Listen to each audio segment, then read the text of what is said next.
मनुष्य के बर्बादी के 7 कारण जान लिया तो जिंदगी में कभी भी दुखी नहीं रहोगी। तो आइए दोस्तों, श्री कृष्ण भगवान ने गीता में स्वयं क्या कहा मनुष्य के बर्बादी के 7 कारण के बारे में। दोस्तों, अधूरा ज्ञान 20 के समान होता है। जानने के लिए वीडियो को पूरा अवश्य देखिएगा। गीता में श्री कृष्ण भगवान कहते हैं कि नींद, गुस्सा, डर, थकान और काम टालने की आदत मनुष्य को बर्बाद कर देता है। स्वाधीन व्यक्ति ही विजयी होता है और उसके मन में किसी को पराजित करने का भाव नहीं आता। भोगी व्यक्ति दुखों से नहीं बच सकता। क्रोध के वेग को सहन कर लेना चाहिए, उसके वशीभूत नहीं होना चाहिए, क्योंकि मनुष्य का सबसे बड़ा शत्रु क्रोध है।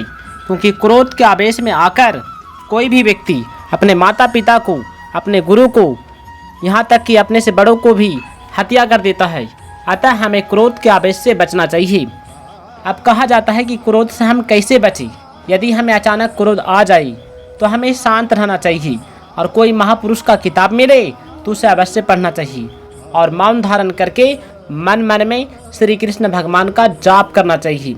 और हमें ये सोचना चाहिए कि हमारा जन्म जो हुआ है किस लिए हुआ है। हमारा जन्म हुआ है दूसरों के कल्याण करने के लिए, दूसरों का सेवा करने के लिए। भगवान श्री कृष्ण कहते हैं, जो मनुष्य अपने विवेक को महत्व नहीं देते वे वास्तव में पशु हो जाते हैं, क्योंकि उनके और पशुओं के ज्ञान में कोई अंतर नहीं रहता। आकृति मात्र से कोई मनुष्य नहीं होता। मनुष्य वही है जो अपने विवेक को महत्व देता है। जैसे शरीर के किसी अंग में पीड़ा होने पर उसको दूर करने की लगन लग जाती है, ऐसे ही किसी प्राणी मात्र को दुख दर्द होने पर उसको दूर करने की लगन लग जाए तब समता आती है। ममता के रहते हुए समता का भाव आना असंभव है। जल समान रूप से सबको प्यास बुझाता है। वह ऊंच नीच, छोटे बड़े में कोई भेदभाव नहीं करता। जैसे चींटी रेत में मिले हुए चीनी के कणों को पकड़कर निकाल लेती है, ऐसे ही ज्ञानी लोग अपने विवेक से झूठे संसार में व्याप्त सत्य को, तत्वों को पकड़कर ग्रहण कर लेता है। इच्छा उत्पन्न होते ही मनुष्य पराधीन हो जाता है। पराजित व्यक्ति ही दूसरों को पराजित करना चाहता है, अपने अधीन करना चाहता है। भगवान श्री कृष्ण कहते हैं, संसार में उलझने के 2 ही कारण है, पहला राग और दूसरा द्वेष। जिसका निरंतर अभाव होता रहा है उस शरीर में मरने का भय नहीं हो सकता, और जो नित्य निरंतर रहता है उस स्वरूप में जीना की इच्छा नहीं हो सकती। तो फिर जीने की इच्छा और मरने का भय किसे होता है? जीने की इच्छा और मरने का भय ये दोनों विवेक द्वारा मिट जाते हैं। पाने की इच्छा उसमें होती है जिसमें कोई अभाव होता है।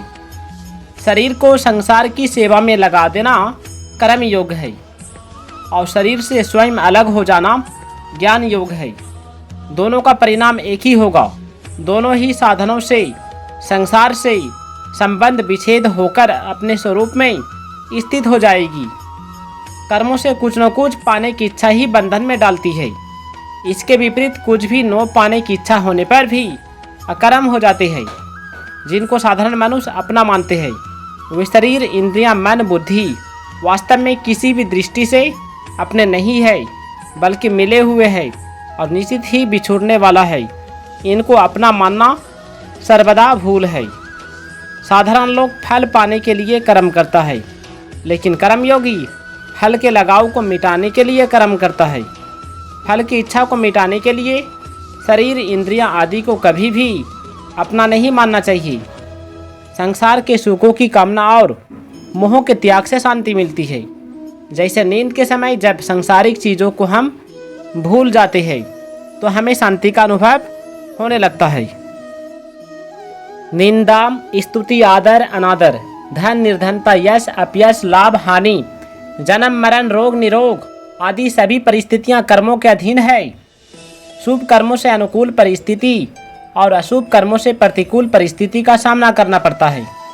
कर्मों का फल मिटाना आपके हाथ की बात नहीं है, पर मूर्खता मिटाना आपके हाथ की बात है। मूर्खता हम मिटा सकते हैं जो हमारे हाथ की बात है। परिस्थिति को हम बदलने की कोशिश करते हैं जो हमारे हाथ में नहीं है। जो स्थिति हम आज भोगते हैं वे हमारे शुभ अशुभ कर्मों का फल होता है। शुभ कर्म से अच्छी स्थिति और अशुभ कर्म से बुरी स्थिति हो जाती है। दोस्तों यदि वीडियो अच्छा लगा है तो वीडियो को लाइक करके कमेंट में जय श्री कृष्ण अवश्य लिखिए।